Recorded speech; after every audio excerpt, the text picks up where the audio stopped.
This might be a very unpopular opinion, but Jerry Springer died today, and my reaction to it was, I just hope the coals of hell aren't too hot. I mean, I have no respect for that man. And it's the same reason I have no respect. And you shouldn't talk ill of the dead or whatever, but I'm going to. I have a real problem with people who exploit other people. I've done it in the past. I've been a really nasty person in my life at certain point, like horrible, horrible, nasty. I can tell you stories that chill your spine. But something kept bothering me about being that nasty person. I realized, I have a freaking conscience. I mean, I can't keep I can't keep living like this. I can't keep, hurting others and being mean to others and blatantly cruel and all that, except online because it's fun. But, and that's kind of why I have this channel, because there is still that side of me. But I get to let it out kind of therapeutically here on like pop culture and celebs I'm never going to meet and all that. Jerry Springer, he was the mayor, I guess, of Cincinnati, and he invaded my town of Chicago back in the early 90s. He was trying to do like one of those Oprah, Donahue type shows. He was very serious at first. Like, it was like, today we're going to be talking to women who are abused and sometimes are afraid of macaroni and cheese. I don't know, some boring topics. Now, it wasn't taking off, right? Now, it was around that time he started to realize violence paid off, right? So he started having people fight. Now, I don't know if the first time, and I don't remember because I was like a teenager, it was an accident and they just went like, oh, cha-ching. The show became people just beating the ever-loving crap out of each other. Like, and you know what? You could say you don't fault him because it's these people going on this show, but obviously anybody going on this show to beat the living shit out of somebody else is not all fucking there. And you're making the money off of it. These people are not... I think I heard at the time they got like a free hotel.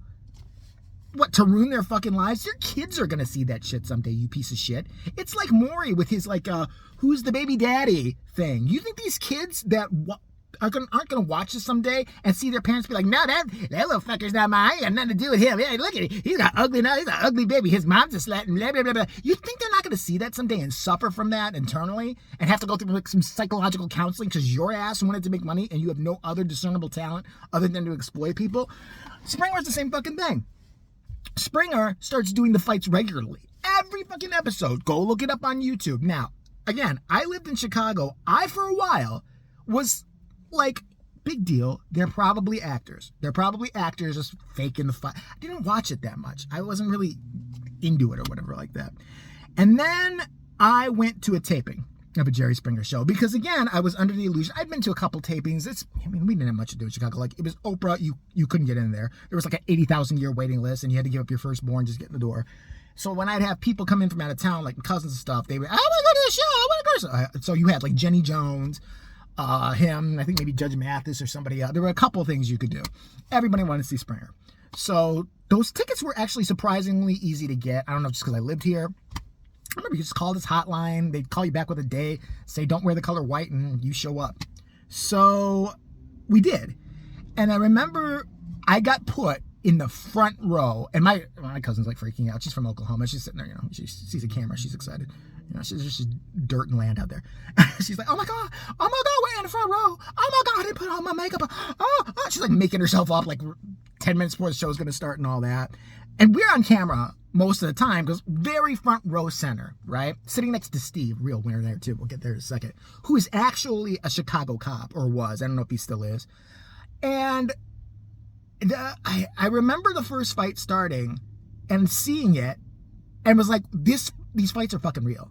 These ladies were punching each other in the fucking face. This girl got her top ripped off. They kept doing it over and over. And that's when I was like, oh, this guy's a piece of shit. And then I'm sitting there like, whoa. Next to me, there's this big white guy, Steve, who's a security guard, but also a Chicago police officer. They had his like a photo up in a hot dog stand in my neighborhood. Like, he was still an active Chicago police. This is his time off. Aren't you supposed to be upholding the law 24 hours a day, 7 days a week? You were okay. You should have arrested those fucking people. That's assault. That's, what's it?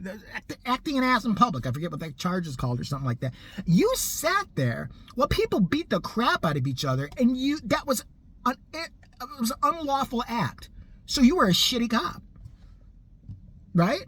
That lets me know what kind of cops were really rolling around in Chicago at the time. Not all of them were bad, but that lets me know, shit was real bad in the 90s. It was. And who knows? If he was okay with that, who knows what else he did? He probably threw guys down flights of stairs and shit like that.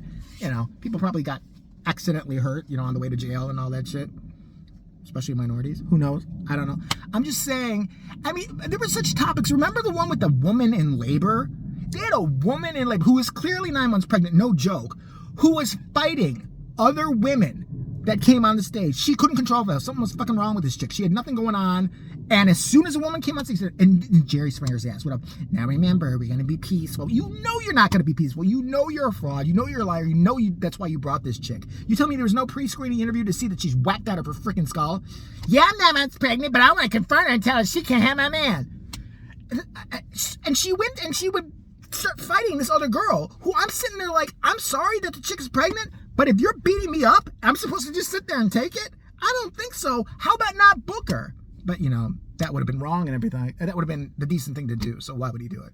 And what also amazed me about the show is that at a certain point, you knew what the show was, right?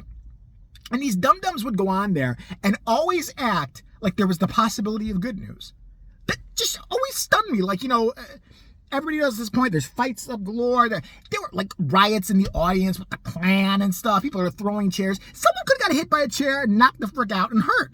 And there's a Chicago cop sitting right there not doing a shitty thing about it, who knows shit's going to pop off. There's a little skeezy former mayor of Cincinnati, Ohio sitting there counting his money. Not a good person. What has he done? Did he give a lot of that money to charity? And then he took his shows overseas. But what I wanted to get back to is the people always expecting good news. I loved when I would see on there some woman or man would come up on stage, it's a woman, come up on stage, and the guy would be sitting there, clearly her husband. And apparently these people, even though they're married and shit, never talk ever until they get on a stage. That's just weird. But he'd sit there, so you've been cheating on your wife with 3 different men, one of whom is your brother. Yeah, Jerry, I don't know why, but I just have to tell her here today that it's going to be over because I love my brother. Okay, and the other 2 men would be kind of mad too. Let's bring her out. The girl would come out, all frumpy, and she's always like, from the South. They plucked them out of like... And she'd sit down there and, hi, Jerry, how you doing today? I'm fine.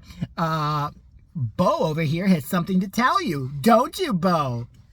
Fucking spanning the flames. And she would look at him, and lots of people would look at their significant other or their friend or whoever and be like he's possibly going to say, well, I just brought you on here to say, after 15 years of marriage, I still love you. I think you are my moon, you are my sun, and I want to give you a big old kiss and just tell the world on TV. That's it. Yeah. That was never going to happen. Some fricked up shit is going to happen, right? It's going to.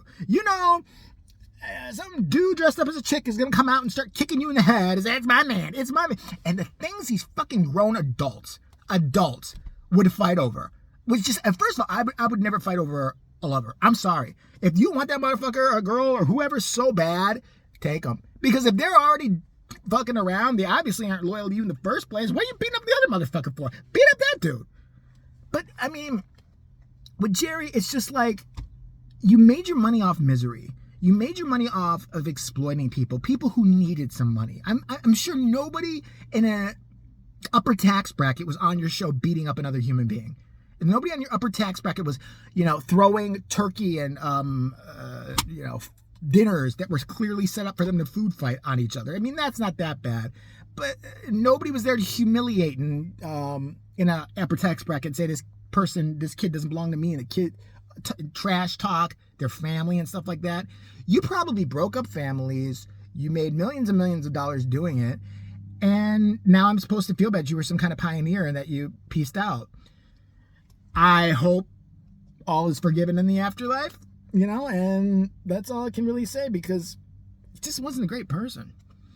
I can't sit here and pretend that. That's it. Jerry.